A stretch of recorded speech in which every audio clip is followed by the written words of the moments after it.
Hello दोस्तों, स्वागत है आप सभी का मेरे यूट्यूब चैनल सीडीपी की पाठशाला में। मैं आज आप लोगों के लिए ईवीएस जो पर्यावरण है उसमें कुछ टॉपिक हैं वो आज मैं आपके लिए लेके आया हूँ। जो आने वाली परीक्षा है सीटेट 2026 सितंबर में होने वाली है, उसके लिए बहुत ही उपयोगी है। इसमें कुछ टॉपिक हैं जैसे रेड डाटा बुक, विशेष पौधे और जो मतलब वस्त्र हैं आप, और उन सब के बारे में आज मैं आपके लिए एक नया टॉपिक लेके आया हूँ जो इस प्रकार है। सबसे पहले हम बात करेंगे red data book. Red data book क्या होती है उसके बारे में आप लोगों को बताने जा रहा हूँ। रेड डाटा बुक में जो दुर्लभ मतलब विलुप्त हो रहे जीव जंतु हैं उनके बारे में लिखा होता है। जैसे अंतर्राष्ट्रीय रिकॉर्ड है इसका IUCN international union for conservation of nature द्वारा जारी अधिकृत एक पुस्तक होती है। इसके बारे में और लिखा है संकटग्रस्त प्रजातियां, जैसे विलुप्त हो रहे दुर्लभ जीव जंतुओं, पौधों एवं कवकों की सूची इसमें बनाई जाती है। रेड डाटा बुक का जो मतलब पृष्ठ होता है, अब जो मतलब फ्रंट वाला जो पेज होता है उसके बारे में लिखा है कि यह गुलाबी रंग का होता है। इसमें गुलाबी पृष्ठ में क्या होता है, ये संकटग्रस्त प्रजातियां इसमें दर्ज की जाती हैं। हरे पृष्ठ वाले मतलब उसमें संकट से बाहर आ चुकी सुरक्षित प्रजातियां उसमें दर्ज की जाती हैं। इसका महत्व क्या होता है, जैसे जैव विविधता संरक्षण तथा शोध के लिए वैश्विक मानक है। इसका मानक मतलब महत्व के बारे में यहाँ पे दिया हुआ है। नेक्स्ट, नेपेंथिस एवं क्रोटन पौधा, इसके बारे में इसमें दिया हुआ है जो ईवीएस में आपके लिए बहुत ही उपयोगी होगा। नेपेंथिस या घटपर्णी इसे पौधा बोला जाता है। इसका दूसरा एक नाम है घटपर्णी। आप लोगों को दोनों नाम याद रखने हैं। पिक्चर प्लांट इसे बोला जाता है इंग्लिश में। यह एक कीट भक्षी पौधा होता है। जैसे कीड़े, मेंढक, चूहों को फंसाकर ये खाता है। ये कहाँ मतलब अपने भारत में कहाँ मिलता है, तो यह भारत में मेघालय, अपने इंडिया के बाहर कहाँ ऑस्ट्रेलिया में व इंडोनेशिया में पाया जाता है। एक घड़े के तरीके का होता है, जैसे आप लोगों ने घड़ा देखा ही होगा उसी तरीके का होता है। इसकी फोटो इसमें ऐड नहीं हो पाई। इसकी विशेषता क्या होती है, या मतलब ये अपने अंदर से एक सुगंध मतलब आकर्षित खुशबू निकालता है। इससे जो मतलब इसमें चूहे हो गए, मेंढक हो गए, वो इसकी ओर आकर्षित होके चले आते हैं। जैसे विशेष सुगंध से आकर्षित कर घड़े नुमा संरचना में फंसाता है। इसमें इसके बारे में बताया गया है। इसका क्या कारण होता है, या मिट्टी में नाइट्रोजन की कमी को पूरी करने हेतु नेपथिन्स का पौधा अपने आप उगी आता है। क्रोटन का पौधा, इसके बारे में यहाँ पे दिया हुआ है। ये दोनों अलग अलग हैं। क्रोटन का पौधा है, यह इसका मतलब इसके बारे में कुछ फैक्ट यहाँ पे दिए हुए हैं। जैसे सिंचाई का प्राकृतिक सूचक होता है। इसकी जड़ें जमीन में उथली रहती हैं। जैसे जमीन की नमी के बारे में बताता है क्रोटन का पौधा कि जमीन में कितनी नमी है कितनी नहीं है। इसके बारे में इस पौधे के द्वारा जानकारी मिलती है। संकेत देखो इसमें लिखा है, मिट्टी सूखते ही पत्तियां इसकी मुरझा जाती हैं। पत्ते मतलब पौधे की जो पत्तियां होती है वो मुरझाने लगती हैं। जैसे नमी खत्म हो जाएगी जमीन की तो इसकी पत्तियां मुरझा जाएंगी। इसका उपयोग जैसे किसानों को खेतों में पानी देने का तुरंत पता चलता रहता है। सजावटी जैसे होता है, इसमें रंग बिरंगी चमकदार पत्तियों वाला पौधा होता है। नेक्स्ट, रेगिस्तानी ओक के बारे में यहाँ पे दिया हुआ है। रेगिस्तान ओक एवं खेजड़ी वृक्ष। रेगिस्तानी ओक के बारे में यहाँ पे दिया हुआ है। जैसे इसका मतलब मुख्य रूप से या ऑस्ट्रेलिया के रेगिस्तान में पाया जाता है रेगिस्तानी ओक। ठीक है, आप लोगों को याद रखना होगा ये रेगिस्तानी ओक ऑस्ट्रेलिया के ऑस्ट्रेलिया के रेगिस्तान में पाया जाता है। इसकी जड़ें इसकी जड़ें 300 गुना गहरी व पानी तक जाती हैं। पत्तियां नाम मात्र में होती हैं। इसमें मतलब पत्तियां होती नहीं हैं तथा पानी तने में जमा रहता है, जिसे लोग पाइप डालकर पीते हैं। रेगिस्तानी ओक के बारे में इसकी विशेषता दी हुई है। यह मुख्य रूप से ऑस्ट्रेलिया के रेगिस्तान में पाया जाता है। इसकी जड़ें हैं 300 गुना गहरी, पानी तक, मतलब जहाँ तक पानी मतलब मिलता रहे वहाँ तक ये पहुँच जाती हैं। और इसमें पेड़ पे पत्तियां नाम मात्र की होती हैं, जो इस प्रकार इमेज में आप लोगों को दिख रहा होगा। तथा इसके तने में पानी जमा रहता है। लोग इसमें पाइप डाल के पानी बाहर निकालते रहते हैं। अब खेजड़ी वृक्ष के बारे में यहाँ पे दिया हुआ है। जैसे खेजड़ी वृक्ष कहाँ मतलब मिलेगा, तो यार राजस्थान के खेजड़ी गांव जोधपुर का यह वृक्ष होता है। राज्य का वृक्ष है, जोधपुर राज्य का, वो मतलब राजस्थान राज्य का खेजड़ी वृक्ष। इसे बहुत कम पानी की आवश्यकता होती है तथा लकड़ी में कीड़ा नहीं लगता। इसकी लकड़ी में कभी कीड़ा नहीं लगता। कौन से वृक्ष की? खेजड़ी के वृक्ष की। फलियों से सब्जी बनती है और छाल से दवा। इसकी फलियों की सब्जी बनाई जाती है तथा इसकी छाल जो होती है पेड़ पे, उसकी दवा बनाई जाती है। बिश्नोई समुदाय इसकी रक्षा करता रहता है। वहाँ की एक मतलब वहाँ का एक समुदाय बिश्नोई समुदाय है, वो इस वृक्ष की रक्षा करता रहता है। अब दूसरा भाग है इसी में वस्त्र कला वाला एवं लोक सांस्कृतिक। जैसे ऋतु के अनुसार परिधान, मतलब ऋतु के अनुसार कौन से कपड़े पहने जाएं, या हस्तशिल्प, चित्रकलाएं व पारंपरिक लोक नृत्य के बारे में दूसरा इसका भाग है। जो ईवीएस में आप लोगों को चैप्टर हैं उसी में सब दिया हुआ है। अब जैसे किस ऋतु के अनुसार कौन सा मतलब वस्त्र पहनना चाहिए, इसमें दिया हुआ है। जैसे सबसे पहले क्षेत्र दिया हुआ है, जैसे कपड़े चयन का, जैसे कपड़े का चयन, जैसे गर्मी के मौसम में कौन से कपड़े पहने जाएं। जैसे इसमें दिया हुआ सूती व हल्के रंग ऊष्मा परावर्तक वाले कपड़े पहनने चाहिए। और सर्दी के मौसम में ऊनी, रेशम एवं गहरे रंग, मतलब ऊष्मा अवशोषक वाले कपड़े पहने जाने चाहिए। इनकी विशेष पहचान, जैसे शरीर के तापमान का नियमन, मतलब शरीर के टेम्परेचर को सेट करती रहती हैं। अब जैसे यहाँ पे दिया हुआ एक राज्य है जम्मू कश्मीर। इसमें हल्के सूती कुर्ते पहने जाते हैं गर्मी के मौसम में, तथा सर्दी के मौसम में वो लोग फिरन एवं गर्म साफा पहनते हैं। विशेष पहचान, ऊनी लंबा ढीला वस्त्र एवं कांगड़ी, इसकी पहचान होती है जम्मू कश्मीर के मतलब वस्त्र के बारे में बताया गया। राजस्थान के लोगों का यहाँ पे दिया हुआ है घाघरा चोली एवं धोती कुर्ता गर्मी के मौसम में। वहीं सर्दी के मौसम में ऊनी शाल एवं रजाई साफा, जो मतलब वहाँ का परिधान है उसी का यहाँ पे दिया हुआ है। बंधेज कला एवं जीवांत पगड़ी, इसकी विशेष पहचान होती है। केरल के बारे में दिया हुआ है, जैसे कसौटी, कस्बू साड़ी व सेंट मुंडू। और सर्दी के मौसम में हल्का मुंडू नाम से, मतलब जो कोई मतलब वहाँ का परिधान होगा वो लोग पहनते हैं। अब यहाँ पे कुछ राज्य हैं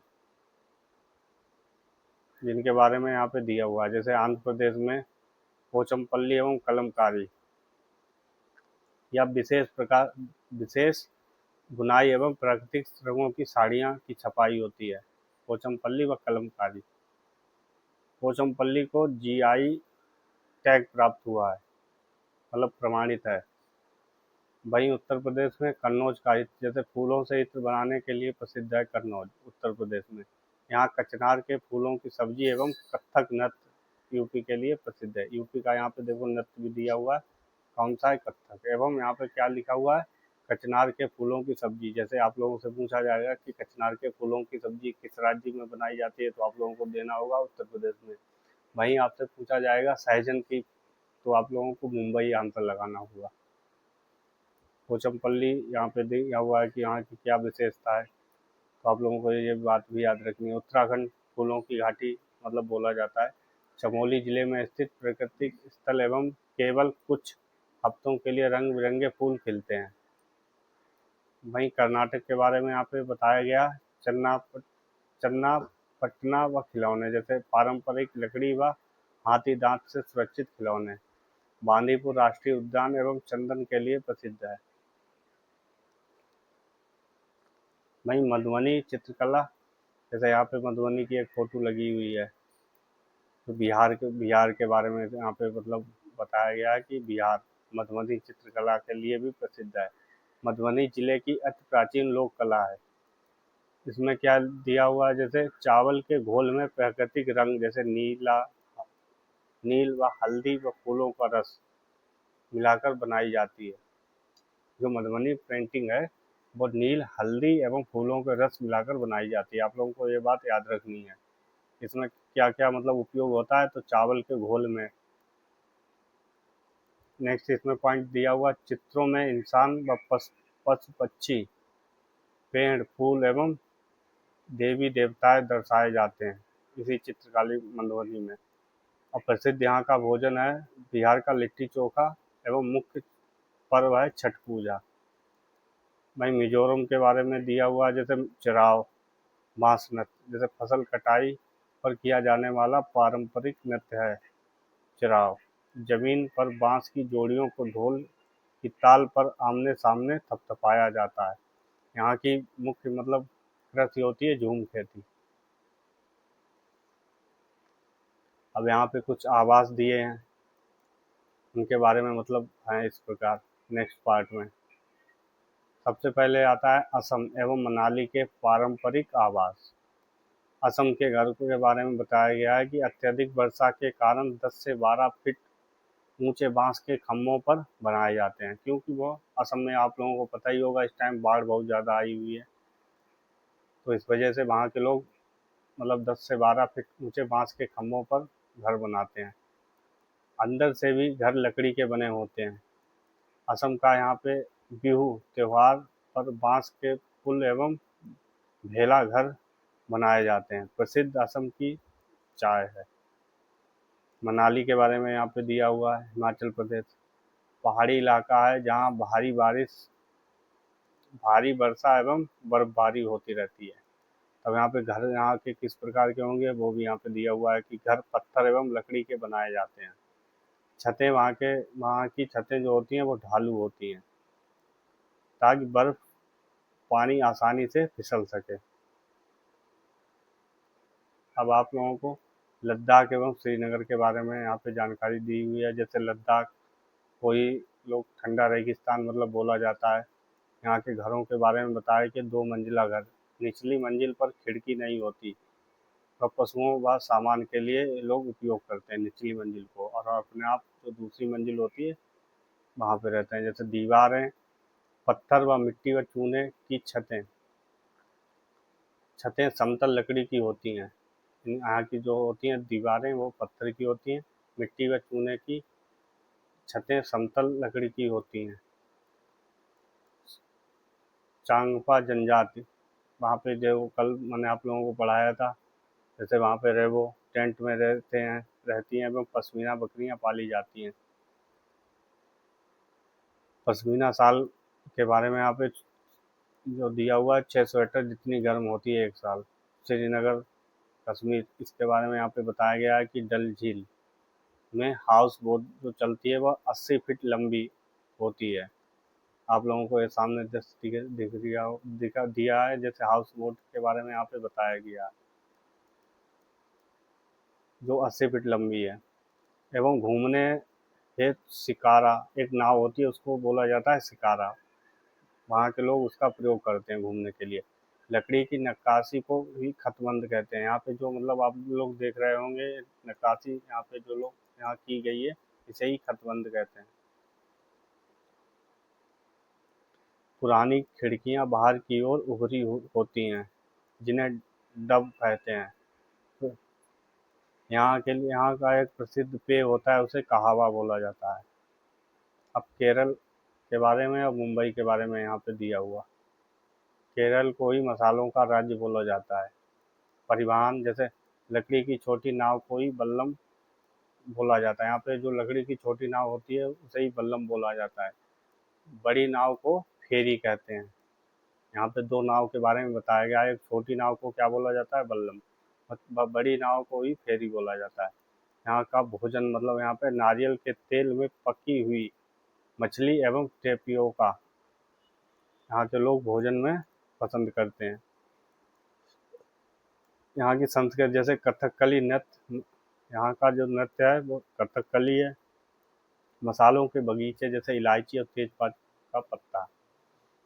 अब मुंबई के बारे में यहाँ पे दिया हुआ है, जैसे मुंबई महाराष्ट्र, सघन आबादी। मुंबई में वैसे ही आबादी बहुत, जैसे भारत का विशालतम महानगरीय शहर है, वह वित्तीय राजधानी मुंबई को ही बोला जाता है। परिवहन है लोकल ट्रेन, मुंबई को जीवन रेखा है, जैसे यहाँ पे लोकल ट्रेन बहुत चलती है, वहाँ की जीवन रेखा है। धरोहर एवं भोजन, गेटवे ऑफ इंडिया यहाँ की मतलब जो बना हुआ है वो यहाँ इसे बोला जाएगा धरोहर। यहाँ के लिए प्रसिद्ध जो भोजन है मतलब व्यंजन है वह बड़ा पाव है। अब राजस्थान एवं अबू धाबी रेगिस्तान के बारे में यहाँ पे बताया गया है।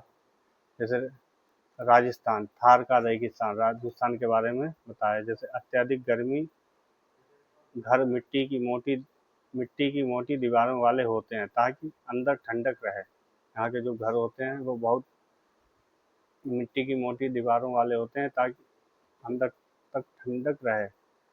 छतें कटीली झाड़ियों से बनाई जाती हैं। यहाँ ऊँट को रेगिस्तान का जहाज बोला जाता है। अबू धाबी के बारे में यहाँ पे दिया हुआ रेगिस्तानी देश है। यहाँ पानी तेल पेट्रोल से भी महंगा है। जैसे वहाँ जो है पानी की कीमत पेट्रोल से भी ज़्यादा महंगी है। यहाँ केवल खजूर के पेड़ उगते हैं, जो आपके सामने दिया हुआ है यहाँ पे। यहाँ की जो मुद्रा है वह दिरहम। यहाँ की भाषा है अरबी। ढीले सूती वस्त्र, कंदूरा एवं अबाया पहने जाते हैं। गोलकुंडा फोर्ट जो आपके लिए सीटेट में बहुत ही इम्पोर्टेंट है। जैसे स्थान है, इतिहास है, जैसे तेलंगाना हैदराबाद में स्थित है गोलकुंडा फोर्ट। 1200 ईसा में मिट्टी का बना था। बाद में ककतिया वंश एवं कुतुब शाही वंश राजवंश ने इसे बनवाया। पहले यह फोर्ट मिट्टी का बना हुआ था। सुरक्षा एवं बुर्ज, जैसे बाहर की दीवारों में 87 बुर्ज हैं जिस जिससे दूर तक दुश्मनों पर नज़र रखी जा सकती है। आप लोगों को यहाँ पे दिख रहा होगा। तोप एवं बारूद, औरंगजेब की सेना ने 8 महीने तक बाहर घेरा डाला था। कांस तोपों प्रयुक्त होती थी पहले। ध्वनिवाद जल प्रणाली के बारे में यहाँ पे बताया गया कि मुख्य द्वार पर ताली बजाने की आवाज़ से किले के उच्चतम बिंदु पर बाला हिंसार तक सुनाई देती थी तथा जल संचयन हेतु फव्वारे व टैंक बने थे। अगर आप लोगों को मेरी क्लास अच्छी लगी हो तो लाइक करें, सब्सक्राइब करें।